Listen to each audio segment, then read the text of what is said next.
Yeah, buddy. Hey, everybody. Welcome to another episode of Classes of Mail. My name is Alan Gigax, and I have great news for all you Michaelaholics out there. Hey, hi, everyone. Michael is here in studio with me, and that is how we make the best podcasts, and that's what we are here to do. So, we have a few items on our agenda. We're going to kind of bounce around a little bit, but first, I want to share with you some bad news and then some good news about Table 1. If you are like me, you're a Table 1 carrier. And there's getting to be fewer and fewer of us. And in fact, that is the news that with this new contract, of course, carriers like me are being administratively placed into Table 2 because the top step is the same on Table 1 and Table 2. Which means that effectively, in short order, Table 1 will no longer exist. But Table 1 is going to stick around anyway. We're not just going to one pay table. Table 1 is still going to be floating around. Because you know what purpose Table 1 still serves? It serves as the baseline for our union dues. So while we are all getting Table 2 service from our union, every last one of us now, we're still paying Table 1 union dues. The union dues are tied to Step D on Table 1. So, how about that? Now, Michael, you've been what's the difference on union dues between the... Well, the dues don't change. Mm-hmm. It's more symbolic as far as I'm concerned. I don't like the idea that our union dues are tied to a table that doesn't exist anymore. That, you know, it's based on what the union has done for us and getting us this nice pay chart. So and that pay chart. Why did they just add it to the Table 2? Well, they can't because it takes a change to the Constitution. Because it's in our Constitution. You can't just change it.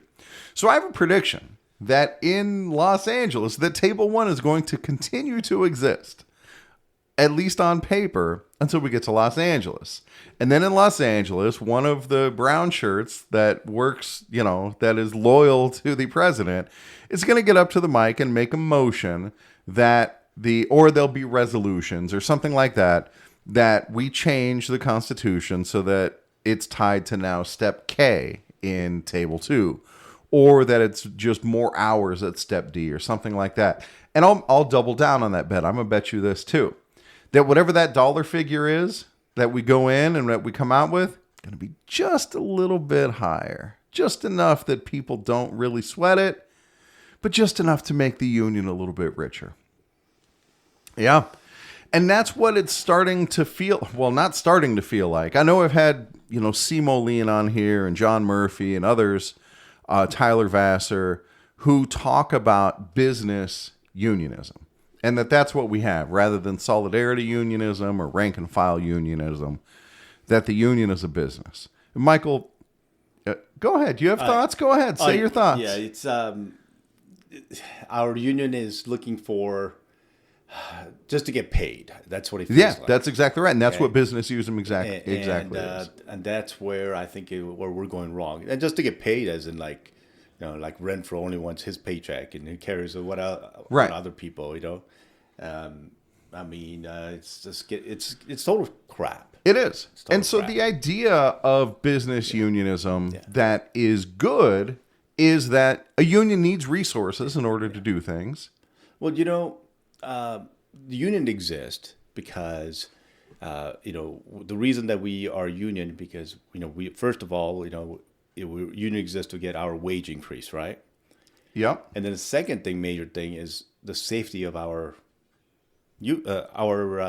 members. Yeah, right? yeah, that's exactly right. And that to me is where our union has failed us. Our you know, because they keep allowing them to you know, stay out in the heat longer, to keep on being harassed. I mean, it's like it takes a miracle to remove a supervisor or a station manager out of a station who's been harassing for 3, 4, 5, 6 years before they get something happens, and it continuously happened.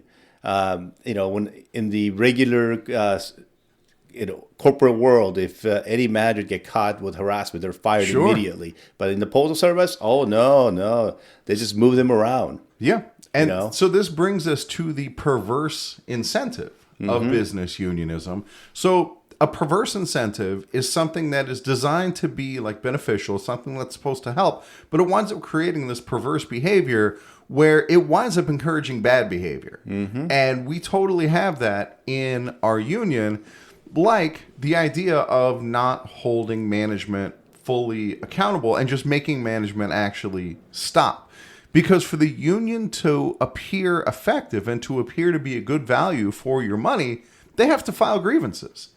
And if we were proactive enough that we could get management to stop, like the whole pussyfooting of not doing cease and desist anymore, because that goes in front of an arbitrator and that has teeth. Why aren't we going in front of arbitrators? Because it's not in the interest of a business union to bite the hand that's feeding it. Well, the problem is like, you see it because it seems like the Brian Renfro and our officers are cuddling to post office. Yeah. Okay? Because, I read the transcript on the arbitration and it looks like post office was fighting for the tentative agreement and not our union. So I would agree with that. Why would the post office do that? Oh, maybe because it favors them and not us. Right. And the letters from Doug Tolino that were allegedly, that only Brian Renfro, he's the only one saying that those letters were fake. Tolino and management never came out and said they were fake. And it's academic because if they weren't faked, Fred Woodley talked about this, that they may have been leaked by someone high up in the union who was putting it out anonymously. Whatever the case, they were dead on. They were totally accurate. Yes, they were. And they gave the impression that we're being sold out. Yep. And that sure looks like what happened. From what I'm looking at, I wouldn't be surprised if he has a agreement with management, because I think Renfro's realized that he's probably going to get voted out, and it's agreement when he gets kicked out from the voting that he'll probably become manager or something. It just looks bad. This agreement, the arbitration thing, it was like a slap in our face because they settled in 3 days. Yeah. And well, we're fighting like hell. Yeah. You guys can't see this, but I'm actually wearing my red Fight Like Hell shirt right now that I got at the rally. Which I did not make because I was sick as hell. So I was in bed. Fighting germs like hell. Yeah. Yeah. So I was in bed. Yeah. My spirit was there with everybody. Right. And dude, whatever I might think about our local president, our national president, on this issue, we're on the same team. Right. We're fighting for the same cause. The problem with this one is that if you look at the arbitration settlement, it was done on 21st, which was a Friday, and he was doing the Fight Like Hell thing throughout the whole weekend, and didn't let us know until the following Monday. Yeah. Okay, so it's like he knew that nobody's gonna like it, that he waited till Monday, while he was doing the rally for Fight Like Hell, and then because the word Fight Like Hell means maybe you should have fight like hell for us too. That would have been nice. That would have been nice. Yeah, you fight like hell for 2 days. And dude, I said it on this podcast, and Corey said it on his, and a few others as well, that it gives every impression of being a stipulated award. That, we came to an agreement. We said, this is what we need the arbitrator to sign off on. That way, the carriers don't have a say anymore, and then it just gets forced on us. And on that note, guys, yes, we went from 1.3 across the board up to 1.3, 1.4, 1.5. But it is not the victory that it's made to sound like. Because we lost we kept a step that the original agreement got rid of, step B. And so that means that all those people at the bottom of the scale, however many there are, and everyone who comes after, not only do they have that step of lower pay, but that also means that every step after that comes 46 weeks later than it would have otherwise come. Yep. And so, someone like me at step P, I did okay. I certainly got the best deal out of anybody in the negotiation, except for maybe somebody who was right at the beginning and got to skip a couple steps. But these people who needed the most help got the least help. Yeah. And that's so... And CC is only getting $1 and change raise, right? Total. Yeah, not enough to fix the problem. Yeah. So on that note, the work rules that were agreed to are now in effect. Well, some of them are. All of them except for the new overtime list, essentially. And so as of now, CCAs are supposed to have a day off. and PTFs are supposed to have a day off. And they're supposed to be on the schedule. It gets posted on Wednesdays, and they know what their day off is supposed to be. Mm-hmm. And so as far as I'm concerned, it's time to start filing grievances on that. If they're working your CCA 7 days a week, it's grievance time. If they put them on the schedule without a day off, it's grievance time. Yeah. Yeah. Since the contract, it's good now, so might as well take that into effect. How about the people that's working past 12 hours? Yeah, that's it. It's grievance time. Yeah. And it's automatic money time. And it's not the grievance time. It's people who's working. Go home time. Yeah, 8 hours only. They can just tell management to have fuck off and just go home. Well, don't say it that way, but Right. You know what I mean? Yeah. Because you can now, under contract says you can deny it. Right. Without any repercussion. The hours limit, 11 and a half or 12, depending. No, if you're 8 hours only, you can deny all right, dude. So the mandate. That's been clarified. Everybody now has the right of refusal at the hours limit, but there's no refusing a mandate. Like if you're 8 hours and you get mandated, you're still working, but you can go home at 12. Right. Yeah. So that's something, I guess. I mean, you kind of could have done it before. Well, we've talked about that, right? I don't want to beat that dead horse. There's other things that I have. Yeah, we were able to do that before, but then our national and business agents and so forth, and then said, "Oh no, Magic can do this," and then it got lax, and now we're back to where we were. So it's basically all we're getting is back to how we had it. Speaking before. of business agents, that brings us back to the perverse incentive and that's the theme that I want for this episode. Is this perverse incentive where you have people in these positions, whether it's branch president or business agent or national officers, where this job is so cush and so cherry that they're willing to do whatever it takes to keep this job. So I just learned today, I heard from our guests, Brian Gutierrez and Carlton from Branch 36 in New York City, that they lost their election, that the good old boys remain in power again. And that's the way the union is set up. They have all the access. They can go into stations where the challengers can't. They have access to the retirees that the challengers don't have. And they have the power of the gavel, which Michael and I have talked about how that's been used against us and how that gets used all over. Mm-hmm. And the people who would have to be interested in changing it are the very people who are benefiting from the way the system is now.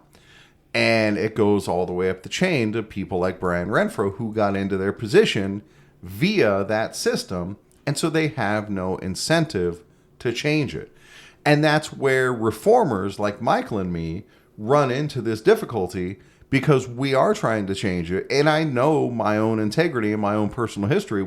If I got into a position of leadership, I would change it. And this is what I love about listening to Corey, who is now, oh, by the way, I also endorse Corey for executive vice president. Me too. Yeah, as does Michael. Right. He has my full-throated endorsement. And I endorse Kemitra Lewis for vice president and David Grosskopf for trustee and all the way down the line. I'm a CLC guy. I'm still on board with that. And, of course, James Henry for president. And in reality, I hope maybe James Henry and Mike Carrick can talk and maybe work something out. It doesn't sound good. Because I do like what Mike Carrick says, too. I really like Mike Carrick. Yeah. I've had him on my show multiple times. Mm-hmm. And, I am a fan of Mike Carrick. And it sucks the way that all went down. Right. So, anyway, getting back to that, one of the things that I like hearing about Corey is that he's a carrier. And he's not afraid of carrying mail. And you certainly don't see that out of current national officers or people who are trying to be officers. It's like anything I can do to avoid carrying mail. And what's great about Corey, he knows when people are talking bullshit from management or anybody else. Yeah. And I love that he knows when they're bullshit and he'll fight back on it. Dude, can you imagine, when Renfro is up in the mic talking and and he's a nice, clear speaker, but there's no dynamism. Mm-hmm. Dude, could you imagine at the next convention, Corey getting up on that mic in front of 5,000 carriers and making a fiery speech? It'd be goddamn amazing. And that's that kind of solidarity, that motivation. Next one is in L.A. No. Okay, the one after that. He won't be elected. Yeah, dude, in L.A., they're going to be doing everything they can to prevent him from getting on the mic. Yeah, exactly. Yeah, they'll be calling for the question real quick. in LA. I wonder if they're going to do the same thing what they did in Boston, renting out one of the hotel rooms and have speeches there. I would assume so. After the classes are over. I would assume so. We'll see. Maybe, the podcasting will be even more established at that point as well. Yeah. So maybe podcasters can get together and we can have like a podcasting room or something like that. That would be cool. That would be cool. Yeah. We'll see. Hey, fellow podcasters, reach out to me, classesandmail@gmail.com. Dude, and for that matter, I still want to have like a podcaster summit where we get together and record an episode where we talk about what it's like making the podcast, how it's changed your postal career, things like that. So, again, classesandmail@gmail.com. Please reach out to me on that. I absolutely want to make that happen. Or anybody who has changed their life because of podcasters, Sure. Yeah, let us know. Maybe we'll read a couple of those at the podcast. Yeah, for that matter. So I have this other podcast that I do with my buddy Rich, and we've been doing interviews, and it's going pretty well, And so, that's not a bad idea, too. Do some interviews. Yeah, dude, for that matter, if you want to be interviewed, feel free to send me an email, classesandmail@gmail.com. Let me know what you want to talk about, and I would absolutely be keen to do interviews. Yeah. If you're coming to Las Vegas, like we got some people from Oklahoma that's here right now. Come and say hi too. Dude, no question. Yeah. No question about it. Yeah, we would love that. I mean, the feedback that we get from listeners is you guys have really raved about Michael, and that's cool as hell. Oh, thank you. I mean, I didn't think any of it, but thank you. Yep, it's been very flattering. So, all right. So anyway, getting back on to back on the topic of business unionism, we have these people who are afraid to go back to carrying the mail because the job they're in is so cherry that they don't want to leave it. And the president in New York is a really good example because I don't know for a fact, but I presume he's retired. And, because he's been in for so long. So he gets his retirement pay from the post office. And he makes six figures as the president of the union on top of that retirement pay. And don't have to pay for health insurance. Yeah, that's exactly right. The union pays for all those benefits. And I think I remember the guy saying that he also gets a company car that the union pays for.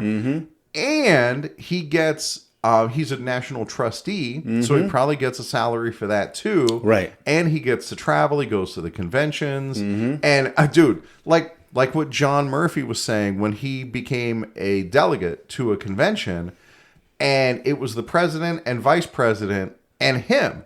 And they told John, hey, I know people voted for you, but usually we send the retired president as the third delegate. Dude, fuck that. Right. You don't need a retiree getting that education. And that's got to be fed back to the carrier. Those classes are not for a retiree. Yeah, exactly. Yeah. Dude. And so, this is that cush thing that the union is not supposed to be about. We're supposed to be in there fighting for each other. This ain't a gravy train. Yeah. So for those who haven't gone to the convention, they have classes. They have multiple classes in the morning and multiple classes in the afternoon that everybody can go to the class and learn about what's going on and with our union contracts to, retirement, to what you'd be looking forward to what vehicles are going to be used. I mean, they give out a lot of good information. Right. And a lot of it is for active carriers and not retirees. I mean, there might be a class or two might be for retirees, but that's it. Right. It's aimed mainly at stewards, and which most of the people who go there are stewards, but not all.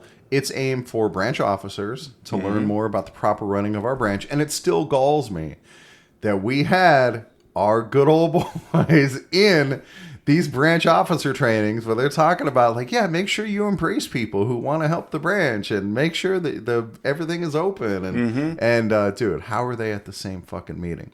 And then there's also just other stuff about labor history and about activism and the role of women in the post office and things like that. But yeah, you don't see a lot of retirees in there because why would they? Right. And so this idea that the folks at home have of it's just a paid vacation, there's some truth to that. Right, because...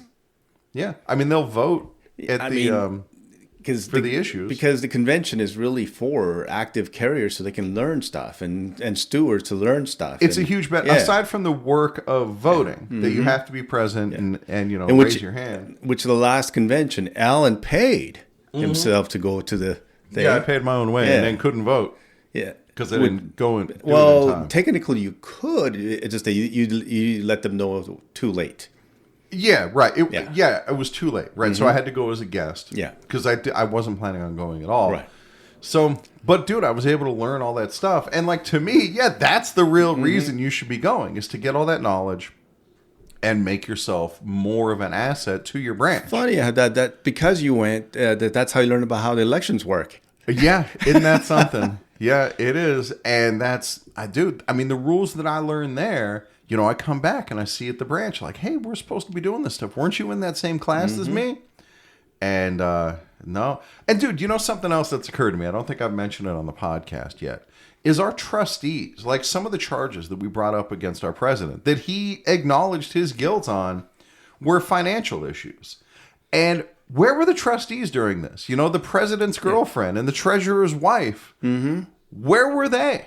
They're supposed to be holding accountable on these financial issues. Oh, so obviously they don't want to hold them accountable because they apparently not. No. Yeah, why does it take me and Michael to bring this stuff up? What the fuck are the trustees doing if not that? Well, they're not going to bring it in. Their spouses or the wife and the girlfriend, they're not going to do anything. Apparently not. You know? And then the other ones that's there, they're all retirees. They don't want to do nothing. Well, this is the gravy train that I'm talking about, right? You don't want to upset the gravy train. Yeah, I mean, there's no active carriers in the trustees, so what are they? They don't care what's going on, right? They don't care that they're not supporting the active carriers. They don't care that we're out in the heat all day, and management's making sure that we're out in the heat longer. They don't care about any of that. I would take a selfish incentive where, hey, man, I got to go out there in this heat. I want to make things better. I would take that selfish incentive over the perverse incentive of, I just want to make sure I get my 8 hours a month, to go to meetings and have free lunch. Dude, it's brutal. So anyway, that's what's going on. You got anything else you want to cover? Well, I mean, the wage that we got was total crap. Okay. They made it look, basically, if you do the math, it's really about 0.5% more than what the tenant agreement was. And, but then the CCA has lost some money. So it's not an actual trade. The post office is really not spending any extra money. So this is just a bullshit thing. If anybody's read the transcript basically says the post office is the one who wanted to fight to keep the tenant agreement and not our union. Yeah. So what is on there that they really wanted to keep? Oh, most likely because they wanted to cut the office time of 13 minutes. That's probably one, so that they can add three more box or CBUs to each route, or however the parking loop is going to be. They just want to add more to each route, saying, "Hey, you don't have 13 minutes of office, so we can just add 3 more boxes." Thank you. Something you said reminded me. I do have a little bit of education to do, because in a previous episode where I read the arbitrator's agreement, I had a question about the COLAs. Like, how does it feel like we're falling behind with the COLAs? And I got an explanation. Somebody emailed me, thank you very much, and he said he doesn't want credit, so I won't give his name. But I want to read to you guys what he wrote, because now I have a much better understanding of how this works. He says, here's my understanding of the COLAs and how they work and why we have them. COLAs are sought after in the labor negotiation world because they mitigate the effects of inflation as they occur throughout the life of the contract. Obviously, I agree with that. How most unions go about negotiating wages goes something like this. Inflation has risen X% since our last contract, so our members need an X% raise for their real wages to keep up, and our members' increases in productivity have garnered the company Y% extra profits compared to the last contract cycle, so we want half of Y% as a reward. So overall, we get all of X, which is inflation, plus half of Y, which is our increased productivity. How's that sound? Well, our negotiation is a little bit different. Our COLA calculation covers about 55% of the impact of inflation, and then the other 45% is covered by our negotiated general wage increase. That's why our general wage increases are so much lower than what you see from a lot of the other union contracts. So we go to the table and we say our COLA is going to cover 55% of inflation as it occurs, and we're anticipating X% inflation over the life of the contract. So we need a 45% of X general wage increase to keep up with inflation. And we don't really bargain for wage increases based on increased productivity, even though we really, really should. So the COLA covers part of the wage inflation, or the part of inflation, and then our wage increase covers the rest. So I'm gonna suppose here. Yeah. Okay. So our last contract is from 2020 to 2023. Right? Okay. So in 2020, the inflation at towards the end of 2020, it was at like 9% or something. no, it was more like 7%. Oh, okay. I think it was 7%. And then 2021 was like 7%. And then 2023 was like 6%. It's about 20% of inflation. Okay.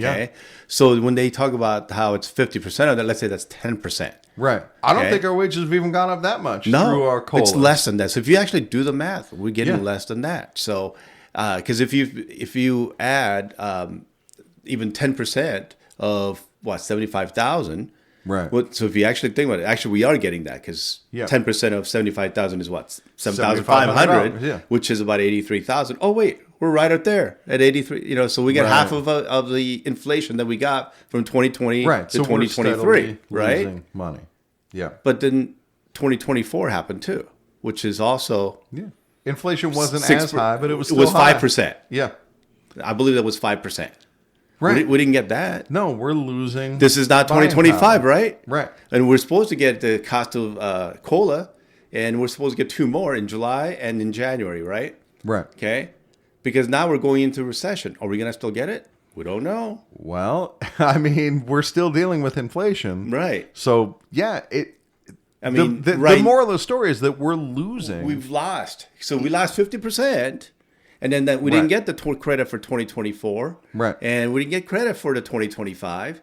And so, Yeah, the wage increase is Yeah. not enough to fill Yeah. this gap. yeah.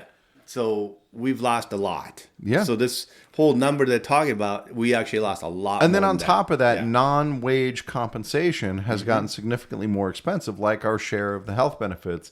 It's still 28% or whatever that we pay, but that's going up. And yeah, man, I mean, you guys feel it, right? This is not a news flash to any of you guys. But that carrier was kind enough to explain how our COLA works. And that's exactly how we're falling behind. Yes. Dude, when we were... And he was being generous.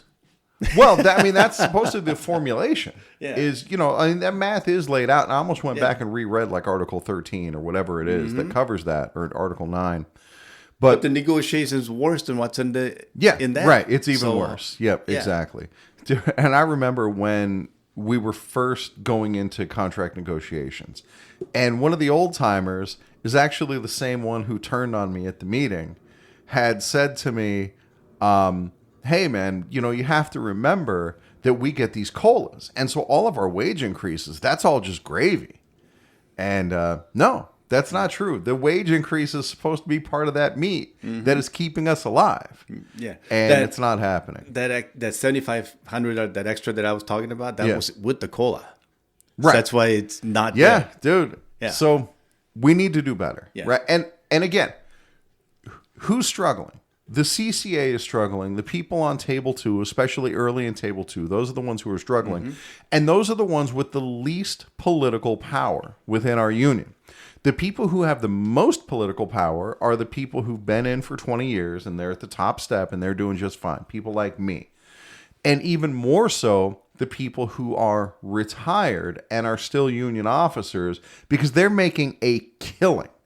So I think the report that I looked at was the median income is from 70,000 to about 140,000, I believe. Median income of what? Just median Oh, income. in the United States. In the United States. Okay, like household income. Like 70,000 by 140,000. Okay. So when you got CCAs who become PTF and PTF become regular, whatever, and they're starting wages at $21, $22 an hour to how it was, Yeah.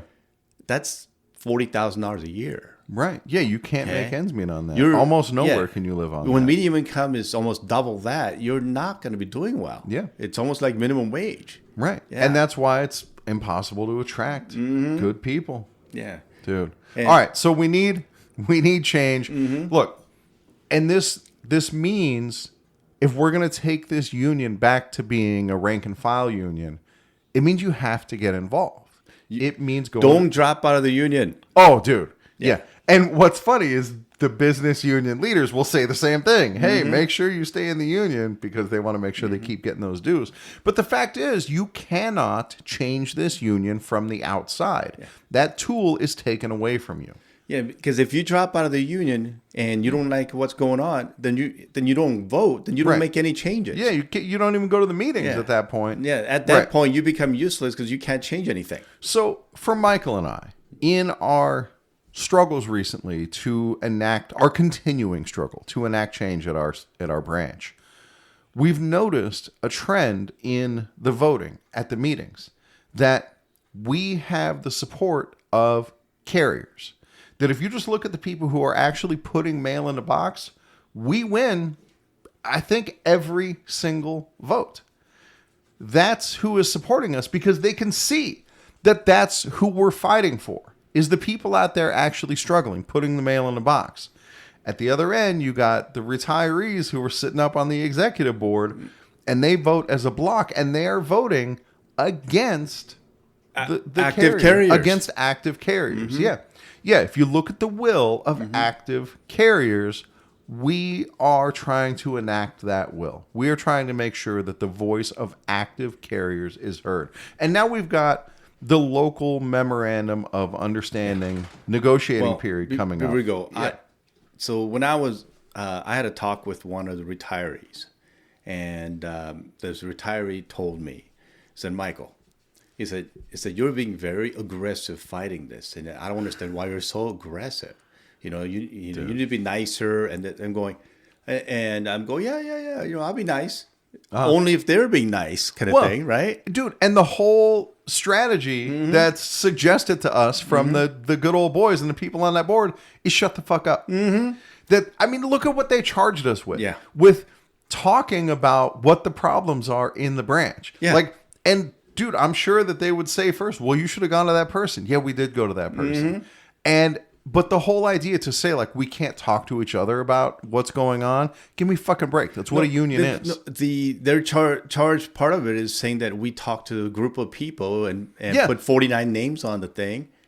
Dude, people we work with. Yeah, that's why we filed a charge? Yeah, because, that's what a fucking union is. Yeah, because people actually told us they didn't like what was going on. Yeah, exactly. So I was talking to my carriers at my station. They didn't like what was going on. You talked to your carriers and yours. They didn't like what was going on. And they wanted us to do something about it. So we did. Yeah. By the way, that appeal over Michael's and my conviction is now up at the National Committee on Appeals. Yes. And we are waiting to hear back. But, dude, we got the branch response. It's a doozy. Yeah, but we don't want to do any of that. Yeah, that's fine. We'll wait until that should be ferreted out. Yeah. Hopefully, then we'll talk all about it. Yeah. All right. So I think that's all I have for now. We'll cut a few episodes of we're plenty of time. Okay. Cut a few episodes of the Postal Stand-Up, and I think we're good to go. Okay. So all right, thank you, Michael, for coming in. Thank you for the good conversation and education as always, and we will catch you all next time.